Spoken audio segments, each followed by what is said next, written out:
ECM Foundation. Okay, so welcome back, people. We're back again. It's Emanuel, your friend, the ECM Foundation. We're back here for part 3. Now, we're going to go straight into this. Off air, myself and Stephanie was briefly talking about some experiences that we've had, experiences that I had when I was growing up as a child, and some experiences that Stephanie had growing up as a child. One of them was... as a black man myself, as a black boy when I was a child, I had the viewpoint that, this is going to shock you now, public, you people. I had this negative viewpoint towards myself as a black boy. The imagery that I was exposed to was He-Man, Superman, Spider-Man, Barbie, what are the other figures? All these other type of white quote-unquote heroes that I saw as significant members of society, and I never saw any black heroes. And I always wanted to be somebody who achieved or succeeded in something, so I wanted to equate myself with success. So unfortunately, I actually internalized this by looking at myself and saying, well, you, Emanuel, you are no good because you cannot achieve anything in society. My father was not around. I was brought up in a single parent home, so I had no other guidance to oppose that negative view that I had. My mother just used to say to me, oh, don't be silly, what do you mean you would prefer white? That's silly, that's ridiculous. But she never explained, she never this is not a point at my mother, but this is the reality. Now, obviously, that's completely changed now. I'm very much proud of who I am now. I've been studying black history and black knowledge for many years now, so it's completely different. But, however, this issue remains with black boys today. Now, Stephanie, you mentioned, because we were talking about the black doll, white dolls. Many times that we've seen this on the internet. Many of us have read up on these things where you put a black doll in front of a black girl, and you put a white doll in front of a black girl, and what you tend to find 90% of the time, I think if not more, that child chooses the white doll over the black doll. Now obviously yourself, I would assume, Stephanie, you never had that problem. Correct? You would choose the white doll over the black doll. Mainly because there weren't any black dolls around. All the dolls were white, all baby dolls were white, and all dolls were white. So I would never have, had that issue. I mentioned before that I had this problem that I did not want to be myself. I denied myself.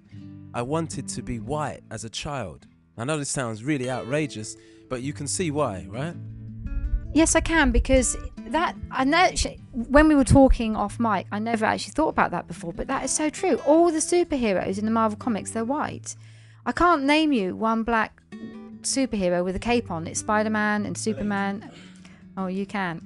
I can't think of any that are black. So I think that needs to change. I think in society it needs to have more superheroes and positive role models for young black people, particularly young black boys. Now, obviously, as I said, as a black boy, single parent family growing up, I had this type of viewpoint. But we have some other gentlemen that just walked into the studio who are also of black backgrounds, but they had a different experience. Ola, he was brought up in, with the father and the mother, brought up in Sierra Leone as a child, but he had a different experience. Ola, would you like to elaborate on that? Sure. Yeah, My experience in this is that growing up in Sierra Leone, I can remember being in school with black friends, a lot of black friends in our classes, but we did have several white individuals right through primary school and secondary school. So I got used to having young white people around me growing up, and coming over here, it was a different experience because there wasn't such of a barrier between the two of us. We all did the same thing, played in the same teams, trained together for athletics, so there wasn't such a barrier. This I realized after coming over here to live in the UK. Okay, and see, we're gonna go into your viewpoint. What was your experience growing up as a child?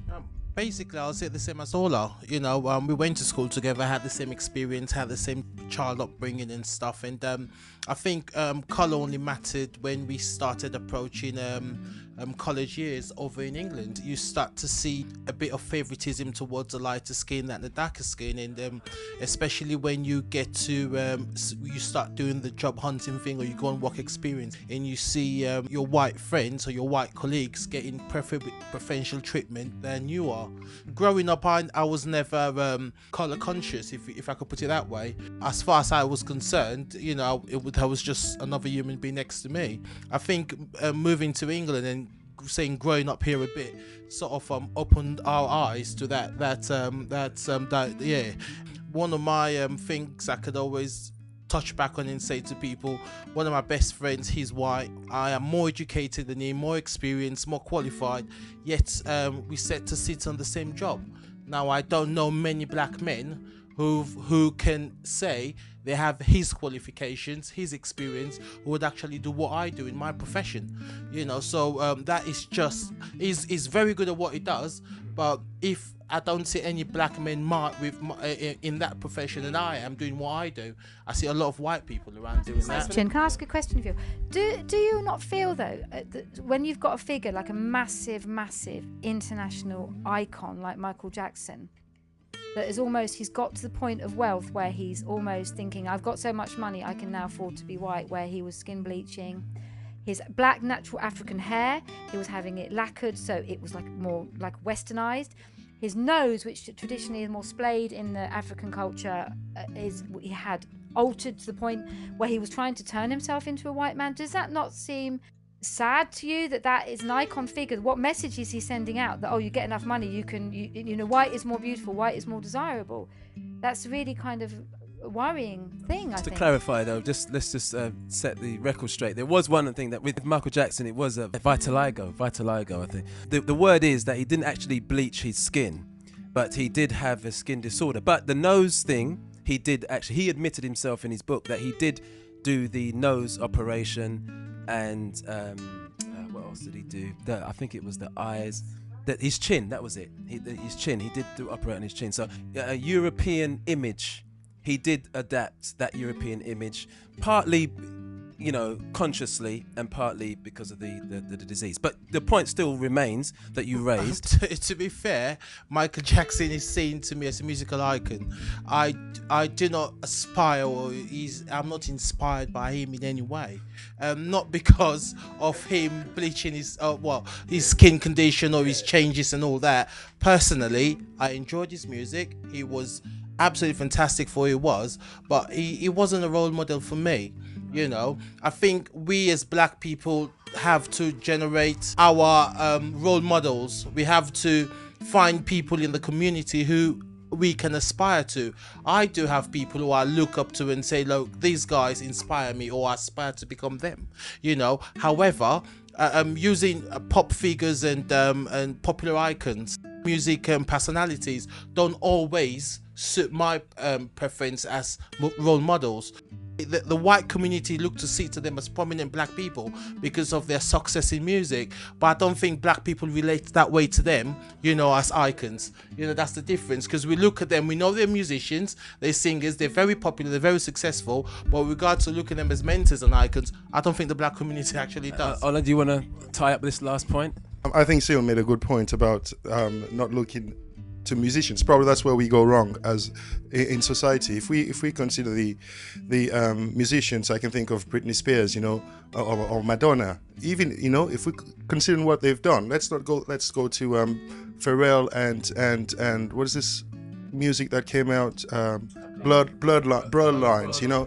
Maybe we should stop considering them. We should go back to the close knit community family and use the fathers and brothers in that society as role models, and move on from there. I think that was a beautiful way to end the subject matter that was there by Ola.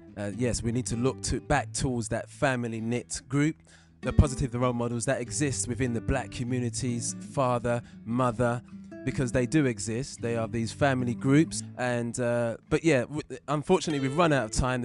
And with these type of subjects, we always like to elaborate and want to go on further, but obviously we can't do that. But we want to thank our guests. We had Ola from Sierra Leone. We had C also from Sierra Leone, and we had Stephanie from England, from West Sussex. We want to thank our guests. For myself, Emmanuel, at ECM Foundation. Tune in again at your next earliest convenience. And oh yes, and my engineer has just reminded me, please leave your comments, whatever your viewpoints are, however outrageous they might be, we welcome them. ECM Foundation. For myself, Emmanuel, we're signing out. God bless.